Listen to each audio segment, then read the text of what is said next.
నిన్న జరిగింది. నేను అడుగుతున్నా, ఇంతమంది పోలీసులు ఉన్నారు. ఏదైతే జగన్మోహన్ రెడ్డి గారు వచ్చారు, రోడ్డు మీద తిరుగుతా ఉంటే కరెంట్ ఆఫ్ అయిందంట. ఓకే, ఎవరు ఫెయిల్యూర్? నా గవర్నమెంట్. ఇప్పుడు ఎవరి గవర్నమెంట్? ఎవరిది బాధ్యత? ఎవరిది బాధ్యత? ముఖ్యమంత్రి పైన రాళ్లు వేస్తే నీకు సిగ్గు లేదా? ముఖ్యమంత్రిని అడుగుతున్నా నేను. నువ్వే కదా ముఖ్యమంత్రి, నేను కాదు కదా. ఒకప్పుడు కోడి కత్తి డ్రామా చేశావు. గొడ్డల వేడితో బాబాయిని చంపి ఆ నేరాన్ని నా మీద మోపేదానికి ప్రయత్నం చేశావు. ఇప్పుడు నీ చెల్లులు అడుగుతా ఉంది రోడ్డెక్కి, జగన్మోహన్ రెడ్డి సమాధానం చెప్పు. బాబాయిని చంపిన వాడికి ఎంపీ ఇచ్చావు, నిన్ను నీ పార్టీకి ఓటేయడానికి లేదు. వైఎస్ఆర్ కాంగ్రెస్ పార్టీ పూర్తిగా రక్తపు మరకలో కూరకపోయిందని నీ చెల్లులు అడిగితే సమాధానం చెప్పలేని అసమర్థుడు నాకు నేరాలు అడ్డగడతావా నువ్వు?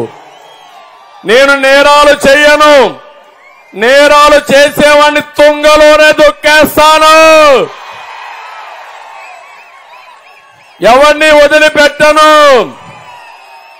కానీ ఈ ముఖ్యమంత్రి అర్ధగంట 15 నిమిషాల్లో అక్కడనే నా ప్లే కార్డ్స్ తీసుకుని నన్ను నరకాసురుడని లేదంటే ఇంకొకటని ప్లే కార్డ్స్ పెట్టి నేనే దోషని, నేనే ఏపిచ్చానని ఇష్టానుసారంగా మాట్లాడే పరిస్థితికి వచ్చాడు.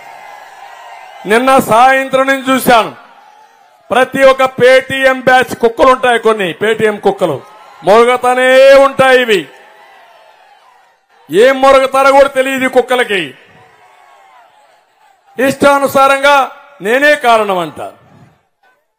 నీ మీద రాళ్లు వేయించాల్సిన ఏది గులకరా వేయించాలా నీ మీద? నేను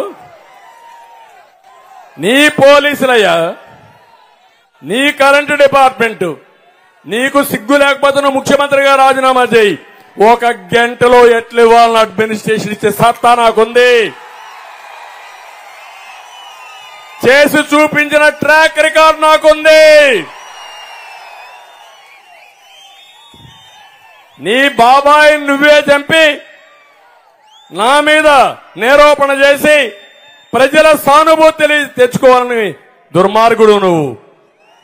తర్వాత నీ చెల్లెల్ని కేసులు పెట్టి వేధించిన దుర్మార్గుడు నువ్వు. కోడి కత్తి డ్రామా ఆడి కోడి కత్తితో నేను ఉపయోగించానంటే నేను పొడవడానికి. అంటే ఏం మాట్లాడతావు? ఇప్పుడు ఎవడో గులకరాయి వేస్తే నేనే ఇప్పించాను గులకరాయి.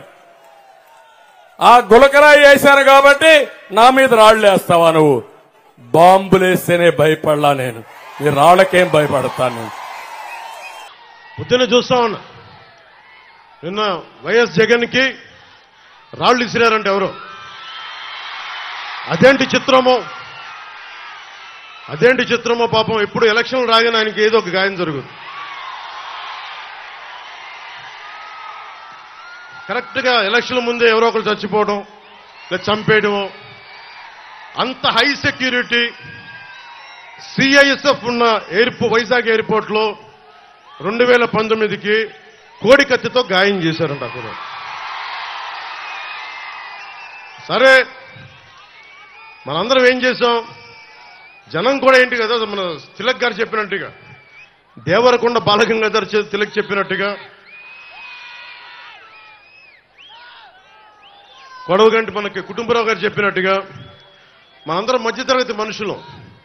మనందరికీ ఏంటంటే అధికారం ఉన్నోడు, డబ్బున్నోడు ఏమి చేసినా దానికి ఒక నైతిక భాష్యం ఇస్తాం.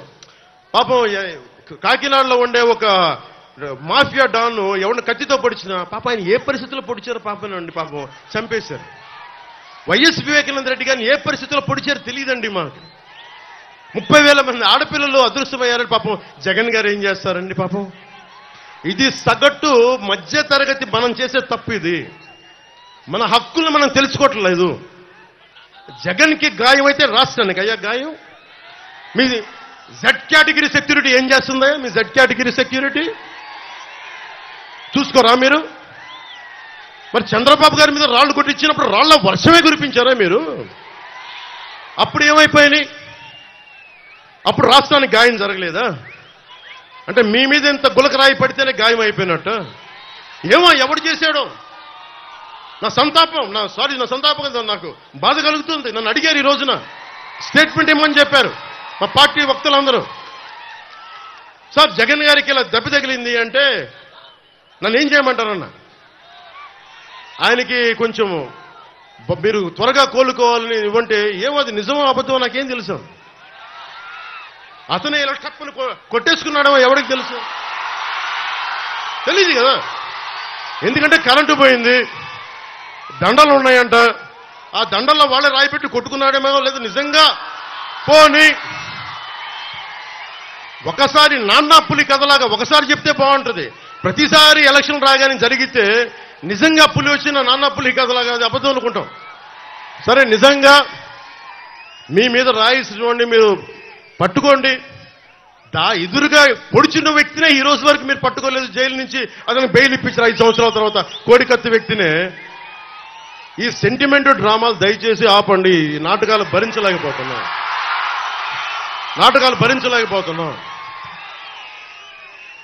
నేను వచ్చేటప్పుడు నా మీద పోలిన రాళ్లు పడతా ఉంటాయి.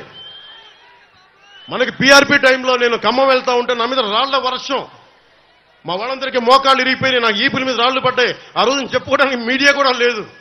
మొత్తం కరెంట్ ఆపేశారు రాజశేఖర రెడ్డి గారి ప్రభుత్వం. మరి దెబ్బలు తిని మేము వచ్చాం. నా స్టేజ్లు కూల్చేశారు.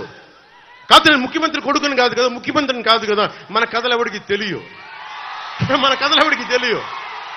జగన్ గారికి ఎంత రాగానే అయ్యయ్యో ఎంత బాధ జరుగుతుందండి, అయ్యయ్యో పాపం. అమర్నాథ్ని తిరుగు తోటలో కాల్ చేస్తే పాపం లేదు. అది వైసీపీ వాళ్ళకి పట్టదు. రేపల్లెల్లో ఒక ఆడపడుచుని దారుణంగా భర్త ముందు మనకి మానాన్ని పాడు చేస్తే పాపం దొంగతనం చేయడానికి వచ్చారండి. అలా అనుకోలేదండి. దొంగలని దుర్మార్గుల్ని వెనకేసుకొచ్చే వస్తే మనుషులు. జగన్ గారితో ఇంత పడగానే నాకు నిజంగా అనిపించింది, జెడ్ కేటగిరీ సెక్యూరిటీ మీరందరూ ఏమయ్యారయ్యా? పోలీస్ అధికారులు ఏమయ్యారు? డీజీపీ గారు ఏమైపోయారు? ఇంటెలిజెన్స్ ఆఫీసర్ గారు ఏమైపోయారు మీరంతా? ఒక అందరినీ దాడి చేసే వ్యక్తి అతని మీద దాడి చేయడానికి ఎవడన్నా సంతోషిస్తాడు? మనకి నిజంగా సాహసిస్తాడా? నిజంగా ఇంత యంత్రాంగం ఉండి పట్టుకోవడానికి మీకు ఎంతసేపు పట్టుకోవడానికి? రేపొద్దున ఎవడన్నా పట్టుకుని కూడా వాళ్ళు ప్రేరేపించారు, వీళ్ళు మీ వాడే చేశాడేమో. 2019లో మీ కూర్చోబెట్టి కోడికత్తి కోసం జగన్ గారు సీఎం అవ్వాలని డ్రామా ఆడటానికి నేనే పొడిచానని ఆ అబ్బాయి చెప్పాడు. ఈరోజు అలాగే చేశారేమో కనుక్కోండి. కానీ నేను మీకు చెప్తున్నాను, ఇలాంటి డ్రామాలకి మనం పడాల్సిన అవసరం లేదు. దయచేసి పడకండి. నిర్ద్వందంగా దాన్ని తీసి పక్కన పెట్టండి.